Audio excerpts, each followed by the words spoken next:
So kasakto. So nasa port harvest tayo ng ating trial and error na buto mula sa DA. So bigay nito ng ating kaibigan na si ngalan to gaw? Ariel Cantila. So shout out sa iyo sir Ariel Cantila, ang Department of Agriculture dito sa Canlaon. Napaka-aktibo sa amin, oh. Binibigyan kami ng buto. Yan. Tinatanim namin at nag-harvest kami ngayon. So yan. So napaka haba.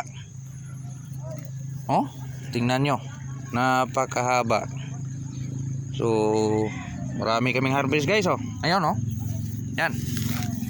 So ilan kilo na siguro to? Yan. Marami yan.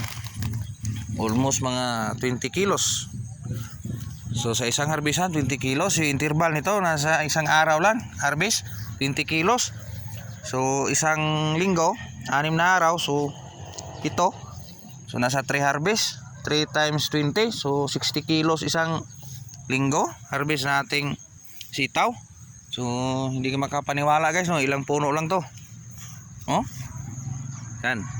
So yung ating harvester, napakalakas din mag-harvest. So shout out sa iyo sir Dila, sana naman baka meron dyan, oh.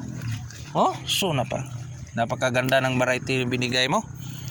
Napakatulis. So signature talaga na Canlaon kasi yung background, oh. Pansin nyo mga kasakto yan. So napakaganda. So sarap isipin, may beans pa tayo at dito may balatong. So yung sitaw balatong si Buano guys. So yung ating variety binibigay lang natin ng DA. So napakabait yung